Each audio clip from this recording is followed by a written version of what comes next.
Ini adalah rahasia tengah malam. Beranikah kau mendengarnya?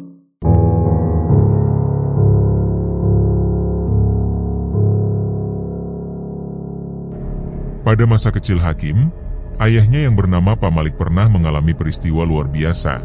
Diundang masuk ke dalam sebuah kota gaib yang dihuni oleh makhluk bunian. Kejadian itu berlangsung ketika Pak Malik masih tinggal di sebuah desa terpencil di daerah Sambas. Bagi masyarakat Paloh, khususnya di Kabupaten Sambas, makhluk bunian dikenal dengan sebutan orang kebenaran. Kepercayaan terhadap keberadaan mereka telah tertanam kuat dan dianggap nyata. Masyarakat percaya bahwa para bunian kerap muncul dan bahkan membawa beberapa orang terpilih masuk ke alam mereka. Kendati tidak mengganggu, kehadiran mereka sering menimbulkan rasa takut dan merinding bagi penduduk desa. Tak sedikit warga yang mengaku mendengar suara keramaian layaknya aktivitas sebuah kota, terutama pada malam hari. Namun saat dicari sumber suaranya, yang terlihat hanyalah hutan lebat yang gelap dan sunyi. Banyak yang meyakini bahwa suara-suara tersebut berasal dari kota gaib kaum bunian, yang keberadaannya berada di alam berbeda. Perbedaan dunia ini dianggap sebagai jurang pemisah antara manusia dan mereka. Asal-usul makhluk bunian sendiri masih menjadi perdebatan. Sebagian meyakini bahwa mereka adalah manusia seperti biasa, sementara yang lain percaya bahwa mereka adalah makhluk halus penghuni hutan yang secara khusus ditempatkan oleh kehendak Tuhan di tempat yang berbeda dari manusia pada umumnya. Keberadaan makhluk bunian ini juga erat dikaitkan dengan keturunan kerabat keraton Sambas. Sekitar tahun 1757 Masehi, saat kerajaan Islam Sambas berada pada masa kejayaannya, Raden Jamak naik tahta dengan gelar Sultan Umar Akamadin II, menggantikan ayahandanya, Sultan Abu Bakar Kamaluddin, yang merupakan keturunan langsung dari Sultan Hasan Ibnu Saiful Rizal. Kala itu, keraton berada di Muara Ulakan, tepat di persimpangan 3 cabang sungai, Sungai Samba, Sungai Teberau, dan Sungai Subah. Di utara keraton, Gunung Senuju menjulang, menciptakan pemandangan hijau yang memikat. Karena letaknya yang strategis dan kondisi geografis yang mendukung, negeri Sambas dikenal sebagai negeri yang aman, makmur, dan mendapat julukan negeri laksana kembang setaman. Di Paloh, pernah berdiri sebuah kerajaan kecil yang dipimpin oleh Pangeran Prabu Kencana bergelar Ratu Anom Kesumayuda. Namun, kekuasaannya berakhir karena pemberontakan dari anaknya sendiri yang berasal dari negeri bunian, bernama Natunggal. Dari cerita yang diwariskan secara lisan di kalangan istana, diketahui bahwa saat ini kerajaan bunian dipimpin oleh keturunan langsung Raja Sambas, yakni Raden Sandi, yang dahulu dinyatakan hilang karena dibawa oleh kaum bunian.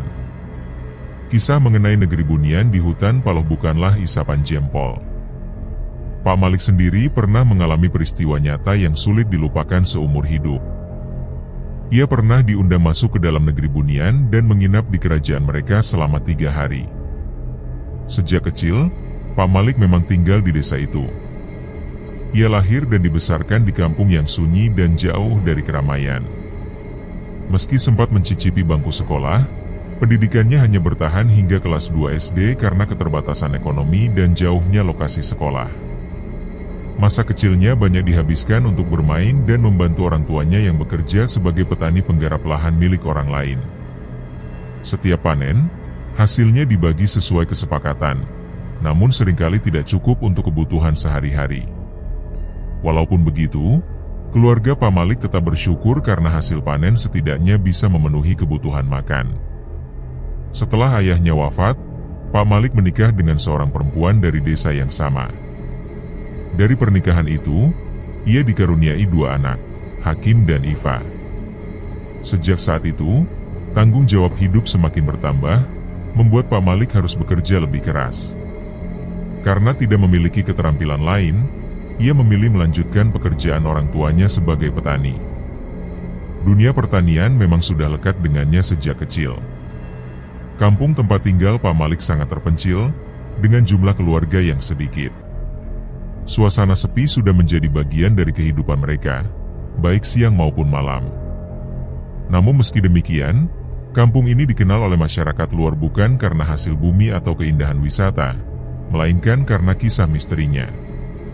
Konon, Tidak hanya keluarga manusia yang tinggal di sana, melainkan juga keluarga tak kasat mata, yakni orang Bunian. Hubungan masyarakat desa dengan kaum Bunian bahkan disebut-sebut sangat dekat, terjalin sejak zaman kerajaan. Makhluk Bunian kerap muncul saat warga menggelar acara penting, bahkan ada perwakilan mereka yang hadir dalam upacara desa. Menurut kisah yang diwariskan turun-temurun, beberapa warga pernah dibawa ke alam Bunian dan tak pernah kembali. Diketahui kemudian bahwa mereka menikah dengan gadis-gadis Bunian. Konon, wilayah Palo memiliki pusaran magnetik yang mampu menarik manusia masuk ke dunia gaib. Masyarakat percaya bahwa peradaban di sana lebih maju dan mereka memiliki sistem pemerintahan sendiri yang dipimpin oleh Pangeran Sandi. Awalnya, Pak Malik menganggap kisah-kisah tersebut hanya dongeng masa lalu. Namun pandangannya berubah setelah serangkaian kejadian misterius terjadi, termasuk hilangnya sebuah pesawat militer sekitar tahun 70-an di wilayah itu. Beberapa orang percaya bahwa para awak pesawat tersebut diselamatkan dan dibawa oleh kaum Bunian. Ada juga warga yang mengaku melihat langsung kemunculan sebuah kota di tengah hutan belantara di timur desa saat malam hari. Peristiwa-peristiwa inilah yang membuat Pak Malik akhirnya mempercayai keberadaan mereka. Suatu hari, pengalaman mistis itu pun menimpa dirinya. Seperti biasa, ia pergi ke ladang untuk bekerja. Hari itu cuaca sangat terik, membuat tubuhnya cepat lelah. Ia beberapa kali kembali ke gubuknya untuk beristirahat dan berteduh. Sore hari, ketika waktunya pulang, Pak Malik yang merasa kelelahan memilih untuk kembali ke gubuknya lebih dulu sebelum benar-benar pulang ke rumah. Ia duduk bersandar sambil memandang ke arah sawah, menikmati angin yang sepai. Tak lama kemudian, ia merebahkan tubuhnya dan selonjoran menghadap ke hamparan padi. Pada saat itu, Pak Malik masih bisa merasakan suara-suara alam yang menenangkan. Gemuruh angin yang semilir, kicauan burung, dan derik serangga masih terdengar jelas di telinganya. Ia belum tertidur. Saat duduk bersandar di gubuk kecil di tepi sawah, pandangannya mengarah ke hamparan padi yang menguning. Perlahan, dari balik tanaman padi yang bergoyang pelan, tampak sosok laki-laki berjalan mendekat. Sosok itu tinggi, tegap, dan berpenampilan mencolok. Pakaiannya berwarna kuning keemasan, mengilap tertimpa cahaya. Langkahnya mantap dan berat, hingga Pak Malik dapat merasakan getarannya di tanah. Semakin dekat sosok itu, semakin jelas bagi Pak Malik bahwa ia bukanlah orang dari kampung sekitar. Wajahnya pun terasa asing, bukan bagian dari warga desa, apalagi melihat bagaimana mewahnya pakaian yang dikenakan. Saat laki-laki itu melangkah lebih dekat, suasana tiba-tiba berubah. Awalnya cuaca terasa biasa saja, namun kemudian hawa dingin menyergap tubuh Pak Malik. Dingin itu semakin menjadi-jadi, hingga membuatnya menggigil hebat. Pada saat yang sama, sosok tinggi besar itu terus mendekat sambil menatapnya tajam. Pak Malik pun kehilangan seluruh kendali atas tubuhnya. Ia tak bisa bergerak, bahkan untuk bersuara sekalipun. Kehadiran sosok itu terasa ganjil. Posturnya terlalu tinggi dan kuat untuk ukuran manusia biasa. Wajahnya bersih dan tampak penuh wibawa. Meski tubuhnya ingin bereaksi, namun Pak Malik tetap tak mampu berkata atau bergerak. Dalam kondisi tak berdaya, laki-laki itu kemudian mengangkat satu tangannya ke arah Pak Malik dan menyapanya dengan suara lantang. Pak Malik terkejut, tapi karena tubuhnya terlalu lemas dan menggigil, ia hanya mampu membalas sapaan itu dalam hati. Sosok misterius itu lalu mengulurkan tangan dan mengajak Pak Malik untuk ikut bersamanya. Seolah berada dalam kondisi terhipnosis, Pak Malik mengulurkan tangannya dan membiarkan jemarinya digenggam oleh tangan besar dan kokoh itu. Seketika tubuhnya terasa ringan, dan ia pun berdiri mengikuti laki-laki itu melewati sawah. Selama berjalan, Pak Malik hanya dapat melihat punggung laki-laki itu dari belakang. Tubuhnya sangat besar dan tegap, pakaian kuning keemasan yang dikenakan pun penuh hiasan dan ukiran indah. Setelah beberapa langkah, laki-laki itu tiba-tiba berhenti, lalu berpindah posisi ke belakang Pak Malik, dan memintanya untuk berjalan di depan. Pak Malik berjalan dengan hati-hati, sementara langkah laki-laki itu terasa membuntutinya. Tak lama, kedua tangan besar sosok itu menggenggam pundaknya dengan kuat, lalu mendorongnya dengan keras. Seketika tubuh Pak Malik terjatuh, pandangannya berubah gelap, dan kesadarannya pun menghilang. Ia merasa seperti pingsan, tak ingat apapun lagi setelah itu. Entah berapa lama waktu berlalu, ketika Pak Malik tersadar, ia mendapati dirinya sudah berjalan kembali bersama sosok laki-laki itu di sampingnya. Namun kini, pemandangan yang terlihat sungguh berbeda. Mereka berada di sebuah kota yang tak pernah dikenalnya sebelumnya. Kota itu sangat megah dan mewah, dipenuhi bangunan indah dan bercahaya. Suasananya sunyi, namun terasa begitu sejuk dan nyaman. Ketika menyadari keberadaan dirinya di tempat asing itu, ingatannya pun kembali. Ia masih heran mengapa dirinya yang sebelumnya pingsan, kini telah berjalan tanpa sadar. Belum sempat bertanya, sosok laki-laki itu menghentikan langkah dan memintanya untuk berhenti. Pak Malik berdiri mematung sambil memperhatikan sekeliling. Ia melihat deretan rumah-rumah bergaya Melayu klasik, megah, dan berwarna kekuningan. Banyak di antara bangunan itu yang dihiasi ornamen emas yang indah. Meski kota itu tampak megah, nyaris tak ada aktivitas warga di dalamnya. Suasana senyap, hampir sunyi. Di tengah keheningan itu, muncul sebuah kereta kencana dari kejauhan. Ditarik oleh 6 ekor kuda putih yang tampak bersih dan kuat, kereta itu melaju anggun lalu berhenti persis di depan Pak Malik. Di atas kereta itu duduk seorang kusir yang berpenampilan sama megahnya, berwajah bersih, penuh wibawa, dan bertubuh besar. Pak Malik kemudian dipersilakan untuk naik. Di dalam kereta itu sudah ada 2 orang laki-laki lain, yang dari penampilannya tampak seperti pengawal. Mereka duduk tegap sambil memegang senjata khas. Pak Malik pun duduk berhadapan dengan keduanya. Meskipun ia bisa melihat keluar jendela dan menyaksikan kota yang asing itu, namun keberadaan 2 sosok gagah di depannya membuatnya segan untuk banyak bergerak. Pandangannya hanya tertuju ke depan, dan sesekali ia memperhatikan wajah salah satu pengawal. Wajah itu bersih, namun ada satu keanehan yang membuat Pak Malik terpaku. Tak ada lekukan di antara hidung dan bibir, seperti yang biasanya dimiliki oleh manusia biasa. Ini menjadi tanda pertama bahwa sosok-sosok ini bukanlah manusia pada umumnya. Perjalanan dengan kereta itu terus berlanjut hingga akhirnya mereka tiba di sebuah bangunan besar. Pak Malik dipersilakan turun, dan di hadapannya terbentang sebuah rumah Melayu mewah berwarna kuning keemasan yang lebih megah daripada bangunan lain yang sebelumnya ia lewati. Rumah ini dipenuhi oleh penjaga-penjaga berseragam, dan aura kewibawaan begitu terasa dari tempat itu. Seorang pria yang kemudian diketahui bernama Ahmad menyambut kedatangan Pak Malik dan memintanya untuk masuk. Menurut Ahmad, seseorang yang dipanggil dengan sebutan Pak Haji telah menunggu kehadiran Pak Malik. Di titik ini, rasa bingung mulai menyelimuti benak Pak Malik. Ia heran mengapa orang di tempat asing ini bisa mengetahui namanya. Lebih membingungkan lagi, mengapa seseorang yang tampaknya sangat terpandang dan kaya raya di tempat ini mengundangnya datang secara khusus. Dalam pikirannya, ia hanyalah seorang petani miskin dari desa terpencil yang hidup sederhana dan jauh dari hiruk-pikuk kota. Tak ada alasan logis yang bisa menjelaskan mengapa ia sampai dibawa ke tempat semegah ini dan dinanti oleh sosok penting bernama Pak Haji. Kebingungan itu terus menggelayuti benaknya ketika ia melangkah masuk ke dalam rumah megah itu. Akhirnya, tanpa banyak pilihan, Pak Malik diminta untuk kembali melangkah masuk ke dalam rumah megah itu. Ia melangkah dengan hati yang sedikit ragu dan malu-malu, menapakkan kaki di tangga rumah yang tampak begitu mewah. Sesampainya di depan pintu, 2 laki-laki berpostur tinggi dan gagah berdiri menjaga. Wajah keduanya terlihat begitu karismatik, namun tidak menunjukkan kesan garang.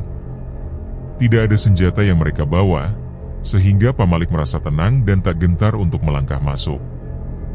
Ruangan yang pertama kali dilalui ternyata merupakan ruang tamu, namun ukurannya begitu luas dan tampilannya sangat megah. Sebuah lampu besar menggantung dari langit-langit, memancarkan kilauan mewah. Di sana terdapat sofa, tetapi bentuknya bukan seperti sofa biasa, lebih menyerupai sofa lesehan yang ditata dengan rapi di lantai.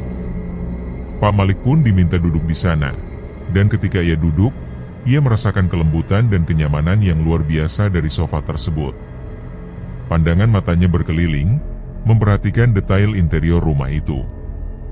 Tiang-tiang yang menjulang tampak dipenuhi ornamen-ornamen yang memukau, terbuat dari emas murni. Di beberapa sudut, terjuntai hiasan kain halus berwarna keemasan yang, saat diperhatikan lebih dekat, ternyata merupakan benang-benang emas. Kekaguman Pak Malik semakin dalam saat menyadari kemewahan rumah tersebut. Belum sempat menikmati suasana dan keindahan interior rumah lebih jauh, salah satu dari para pengawal datang dan memintanya untuk masuk ke ruang yang lebih dalam. Pengawal itu menyampaikan bahwa seseorang yang disebut sebagai Pak Haji telah menunggu. Pak Malik pun melangkah mengikuti, dan karena tidak memakai alas kaki, telapak kakinya langsung merasakan sejuknya lantai yang diinjak. Ketika ia menunduk memperhatikannya, barulah ia sadar bahwa seluruh lantai rumah ini terbuat dari marmer yang mengkilap dan dingin. Perjalanannya berakhir di hadapan seorang pria yang tampak berusia sekitar 60 tahun. Meskipun rambut pria itu telah memutih, wajahnya tampak segar dan bersinar, nyaris tanpa kerutan. Postur tubuhnya tak terlalu tinggi, hampir sama dengan Pak Malik, sekitar 165 cm. Saat pria itu berdiri, ia pun menghampiri Pak Malik dan menyambutnya dengan penuh kehangatan. Setelahnya, 3 orang perempuan muda yang berparas cantik datang menghampiri dan membawa Pak Malik menuju ke sebuah kamar. Pak Malik awalnya menduga bahwa kamar tersebut hanyalah kamar mewah biasa milik orang kaya. Namun, begitu sampai di dalam, ia mendapati kenyataan bahwa kamar ini begitu luas dan luar biasa megah. Sebuah kasur besar menjadi pusat perhatian, lantainya masih menggunakan marmer yang sama dengan bagian rumah lainnya, dan tiang-tiang di sudut kamar kembali dihiasi oleh ornamen emas yang menawan. Pak Malik dipersilakan untuk beristirahat, dan pintu kamar pun ditutup. Kebingungan sempat menyelimuti benaknya. Ia menoleh ke kanan dan kiri, tak tahu harus berbuat apa di tempat seperti ini. Dalam hati, ia mengira bahwa dirinya mungkin telah diajak ke rumah seorang hartawan yang tinggal di daerah Kalimantan, meskipun ia sendiri tak yakin pasti di mana. Tak terbersit sama sekali dalam pikirannya bahwa ia sebenarnya telah melangkah ke dimensi lain, kerajaan makhluk halus atau yang dikenal dengan istilah kerajaan bunian. Di dalam kamar, Pak Malik hanya duduk-duduk di atas kasur. Ia tidak langsung tidur, melainkan larut dalam kekaguman melihat keindahan dan kemegahan ruangan yang penuh dengan detail ukiran emas tersebut. Hingga akhirnya, karena terlalu nyaman, tubuhnya pun selonjor dan tertidur lelap tanpa sadar. Ia merasakan bahwa belum pernah dirinya menikmati kasur yang begitu empuk dan menenangkan seperti itu. Tak diketahui berapa lama ia terlelap. Tiba-tiba terdengar suara ketukan di pintu, diiringi sapaan lembut dari seorang perempuan. Suara itu membangunkan Pak Malik dari tidurnya. Ketika pintu dibuka, tampak seorang perempuan, salah satu dari para dayang, membawa nampan yang dipenuhi hidangan lezat. Nampan itu diberikan kepada Pak Malik, dan ia dipersilakan untuk menyantapnya. Di dalam kamar itu, tersedia meja makan, tetapi Pak Malik memilih untuk meletakkan nampan langsung di atas lantai marmer yang dingin dan bersih itu. Di sanalah ia duduk dan mulai menikmati makanan yang tersaji. Untuk pertama kalinya dalam hidupnya, ia mencicipi makanan yang begitu lezat dan menggugah selera. Ia belum pernah merasakan kenikmatan semacam itu sebelumnya. Namun, di tengah kelezatan itu, pikirannya tiba-tiba melayang kepada keluarganya di rumah. Dalam benaknya, terlintas wajah istri dan anak-anaknya. Ia bertanya-tanya apa yang sedang mereka makan saat ini, dan muncul niat dalam hatinya untuk membungkus makanan itu agar bisa dibawa pulang untuk mereka. Ia sadar betul bahwa keluarganya bahkan sering kesulitan untuk makan, dan makanan semewah ini pasti belum pernah mereka cicipi. Tapi kemudian, ia menenangkan diri, meyakinkan bahwa nanti sebelum pulang ia akan meminta makanan ini untuk dibungkus dan dibawa kepada keluarganya. Setelah menyelesaikan makanannya, para dayang kembali datang dan menyampaikan bahwa Pak Haji telah menunggu di luar. Pak Malik pun segera keluar kamar.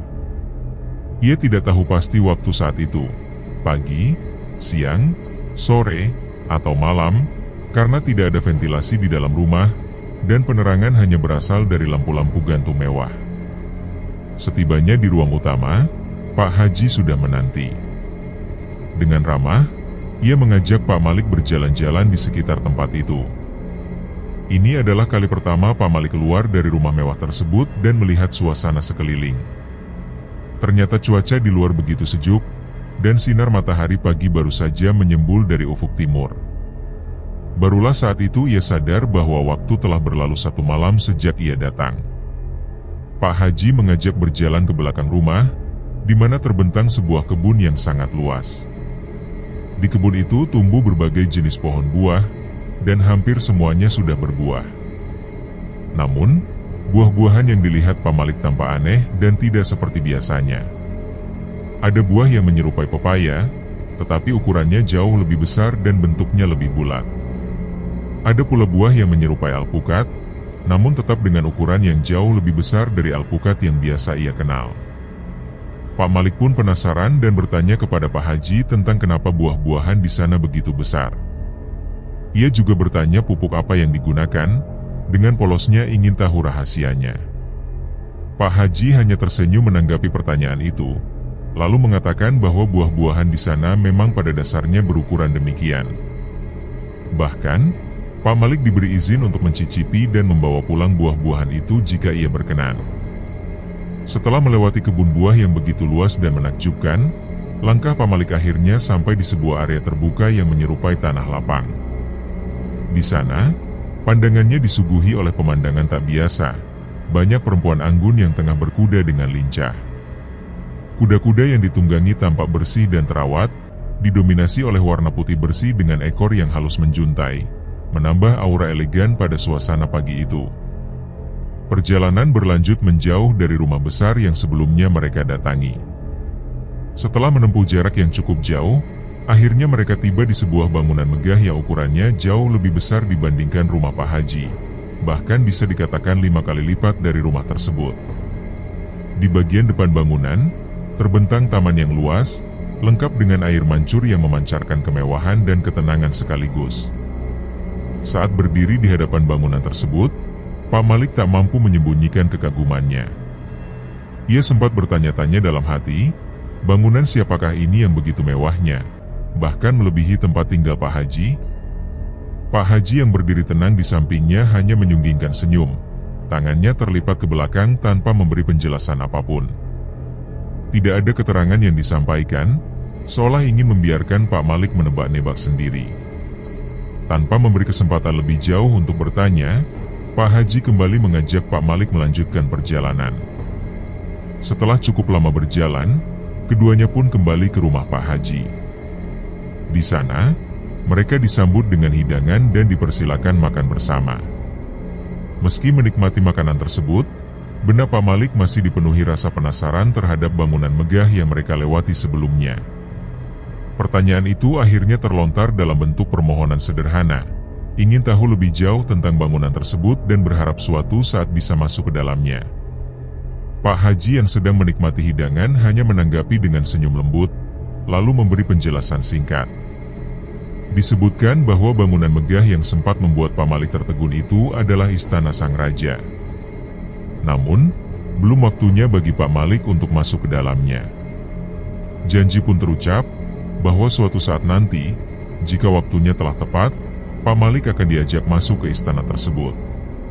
Mendengar penjelasan itu, Pak Malik baru menyadari bahwa tempat yang disaksikannya tadi adalah kediaman raja dari alam yang tak biasa ini. Setelah selesai makan, Pak Malik kembali ke kamar untuk beristirahat. Namun, kali ini ia memilih tidak tidur di atas tempat tidur. Ia menyadari bahwa setiap kali merebahkan diri di sana, tubuhnya seperti tersihir hingga tertidur tanpa sadar. Seolah-olah kasur itu mengandung daya magis. Karena itu, ia memutuskan untuk mengambil bantal dan merebahkan diri di lantai saja. Keputusan itu tak menghindarkannya dari rasa kantuk yang begitu kuat. Ia kembali tertidur dan baru terbangun saat mendengar ketukan pintu dan suara lembut dari seorang dayang yang memanggilnya. Dayang itu menyampaikan bahwa Pak Haji telah menunggu di ruang tengah. Pak Malik pun bangkit dan segera bersiap. Kali ini, Pak Haji mengajaknya berkeliling menggunakan kereta kencana. Kereta yang sama seperti yang pernah dilihat sebelumnya, ditarik oleh 6 ekor kuda putih yang gagah. Saat menaiki kereta tersebut, Pak Malik merasa lebih tenang dibanding saat pertama kali tiba. Kini, ia bisa menikmati pemandangan kota dengan lebih leluasa. Bangunan demi bangunan dilalui, dan yang paling mencolok adalah rumah-rumah bergaya Melayu dengan warna kuning keemasan yang menyala. Hampir seluruh bangunan terlihat seragam dari segi bentuk dan warna. Pemandangan ini menimbulkan rasa penasaran dalam benak Pak Malik, hingga akhirnya ia bertanya mengenai keseragaman bangunan tersebut. Pak Haji menjelaskan bahwa rumah-rumah tersebut adalah tempat tinggal rakyat setempat. Seluruh penduduk menempati rumah-rumah itu yang memang dibangun seragam, tanpa perbedaan satu dengan yang lain. Hidup mereka pun telah terjamin, dengan pembagian bahan makanan pokok setiap 2 bulan sekali dan tanpa kewajiban untuk bekerja. Penjelasan itu membuat Pak Malik terkesima. Rasanya terlalu indah untuk menjadi kenyataan. Dari keterpesonaan itu muncul keinginan dalam diri Pak Malik. Ia menyampaikan harapannya untuk bisa tinggal di tempat itu, bersama istri dan anak-anaknya. Ia bahkan berharap suatu saat bisa menjemput keluarganya agar ikut merasakan kedamaian dan kemewahan yang luar biasa ini. Namun, tanggapan yang diberikan Pak Haji begitu tenang dan bijaksana. Ia menepuk lembut paha Pak Malik, lalu menjelaskan bahwa waktunya belum tiba. Masih ada tugas dan tanggung jawab yang harus diselesaikan di dunia lamanya. Anak dan istrinya tengah menanti, dan Pak Malik harus pulang lebih dulu. Namun janji tetap diucapkan, bahwa kelak akan ada waktunya bagi Pak Malik untuk kembali dan tinggal lebih lama. Mendengar itu, ada sedikit rasa kecewa dalam hati Pak Malik. Namun ia sadar, dirinya hanyalah tamu. Maka ia tak banyak membantah. Setelah perjalanan keliling itu selesai, keduanya kembali ke rumah Pak Haji. Pak Malik pun diminta bersiap untuk pulang. Sesampainya di kamar, Pak Malik mengambil satu-satunya barang miliknya, sebuah sarung. Setelah siap, ia keluar dan kembali dijemput oleh para pengawal pria. Mereka menanyakan kesiapannya untuk pulang, dan Pak Malik menyatakan dirinya telah siap. Mereka pun mengarahkannya menuju bagian belakang rumah. Di belakang rumah terdapat sebuah pendopo. Di sanalah Pak Haji menanti, tengah duduk santai sambil melakukan sesuatu yang tidak begitu jelas dari kejauhan. Di depan pendopo itu terdapat kolam mandi berukuran cukup besar, menambah kesan teduh dan damai pada tempat itu. Sesaat setelah mendekat ke arah pendopo, Pak Malik menyampaikan salam kepada Pak Haji, yang kemudian membalas dengan ramah. Ia dipersilakan duduk terlebih dahulu sebelum kembali pulang, karena ada hal yang ingin disampaikan. Sebuah buah pinang pun disuguhkan sebagai jamuan, dan Pak Malik diminta untuk menikmatinya. Selesai menikmati buah tersebut, Pak Haji menyampaikan rasa terima kasih atas kunjungan yang telah dilakukan. Ia mengungkapkan harapan bahwa apabila Allah mengizinkan, suatu saat nanti akan ada kesempatan untuk kembali datang berkunjung. Namun untuk saat itu, waktunya sudah cukup, dan Pak Malik diminta untuk pulang karena istri dan anaknya telah menanti. Sebelum berpisah, Pak Haji memberikan sebuah oleh-oleh, yang ternyata berupa sebungkus kunyit yang dibungkus menggunakan daun simpur. Melihat pemberian tersebut, Pak Malik teringat bahwa istrinya di rumah sangat gemar menanam kunyit, jahe, dan berbagai rempah-rempah lainnya. Stok di rumah pun terbilang melimpah, baik untuk dikonsumsi sendiri maupun dijual. Oleh karena itu, ia merasa tidak membutuhkan kunyit tambahan. Penolakan itu disampaikan dengan sopan, dan Pak Haji hanya membalasnya dengan senyum penuh pengertian. Ia tidak mempermasalahkan hal itu dan tetap mendoakan agar Pak Malik senantiasa sehat, lalu mempersilakan pengawal untuk mengantarnya kembali. Dengan hati yang penuh syukur karena telah diterima sebagai tamu agung, Pak Malik berpamitan dan kembali menaiki kereta kencana. Perjalanan mengantarnya menyusuri kota yang indah, hingga tiba kembali di titik awal tempat ia pertama kali dijemput. Di sana, salah satu pengawal bertubuh tinggi besar memintanya untuk turun dan berjalan mengikuti arahan. Tangan Pak Malik dipegang dengan erat, dan mereka memasuki area semak-semak. Awalnya sinar matahari masih menembus dedaunan, namun semakin dalam mereka berjalan, cahaya itu mulai tertutup oleh rimbunnya semak dan pepohonan, hingga akhirnya keadaan menjadi gelap. Dalam kegelapan itulah kesadaran Pak Malik perlahan memudar. Ia tak lagi mengingat apapun, hingga akhirnya terbangun dan mendapati sosok istrinya yang tengah memandanginya dengan penuh kecemasan. Istrinya menyatakan kekhawatiran yang sangat dalam atas keadaannya. Ia menjelaskan bahwa kejadian itu bukanlah mimpi. Pada hari di mana Pak Malik pingsan, sang istri telah dilanda kegelisahan karena hingga menjelang maghrib, suaminya belum juga kembali ke rumah sebagaimana biasanya. Bersama seorang anaknya yang bernama Hakim, ia pun pergi ke sawah untuk mencari keberadaan Pak Malik. Di gubuk sawah, sosok Pak Malik tidak ditemukan. Namun pencarian dilanjutkan hingga akhirnya sang istri terkejut saat mendapati suaminya tergeletak di tanah dalam keadaan tidak sadarkan diri. Usaha membangunkannya tidak membuahkan hasil, hingga akhirnya ia meminta bantuan warga sekitar untuk mengangkat tubuh Pak Malik dan membawanya pulang. Dengan jarak rumah sakit dan klinik yang sangat jauh, perawatan hanya bisa dilakukan di rumah. Saat itu kondisi tubuh Pak Malik mengalami demam panas dan dingin. Selama dalam keadaan tidak sadar, ia terus mengigau dan berteriak-teriak dengan kata-kata yang tak bisa dipahami. Hari-hari berlalu dengan penuh kecemasan, dan keluarga hanya bisa berdoa dengan sepenuh hati. Beberapa hari kemudian, seorang tetua adat datang karena merasakan kejanggalan dalam kondisi yang dialami Pak Malik. Sang tetua mencoba menyelami kesadaran terdalam Pak Malik dan akhirnya meyakini bahwa dirinya telah dibawa masuk ke alam gaib, ke dalam kerajaan Bunian. Ia memastikan bahwa Pak Malik sebenarnya dalam keadaan baik-baik saja, hanya sedang diajak berjalan-jalan di alam yang berbeda. Setelah mendengar penjelasan tersebut, keluarga hanya bisa pasrah dan terus berdoa. Terutama sang istri yang hampir setiap saat menitikkan air mata. Ketika Pak Malik telah benar-benar siuman, ia pun mulai menceritakan seluruh kejadian yang dialaminya, dari awal pertemuan dengan seorang pria tinggi tegap, hingga perjalanannya mengunjungi sebuah kerajaan megah yang belum pernah dibayangkannya. Cerita itu disampaikan dengan rinci, dan sang tetua adat kembali meyakinkan bahwa pengalaman tersebut bukanlah hal biasa. Ia menyatakan bahwa Pak Malik memang telah dibawa masuk ke dimensi lain, ke alam para Bunian.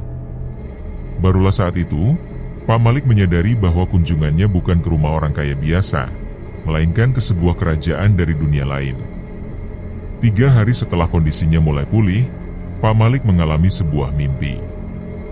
Dalam mimpi tersebut, Pak Haji kembali hadir, kali ini dengan pakaian serba mewah.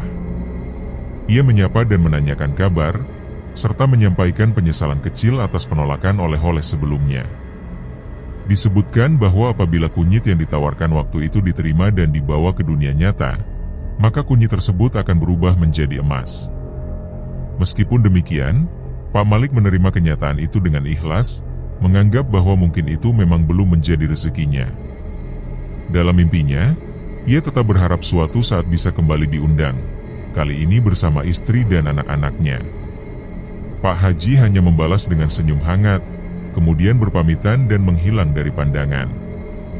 Bertahun-tahun setelah peristiwa tersebut, banyak orang masih mempertanyakan kebenaran cerita yang disampaikan oleh Pak Malik. Namun tak sedikit pula yang mempercayainya.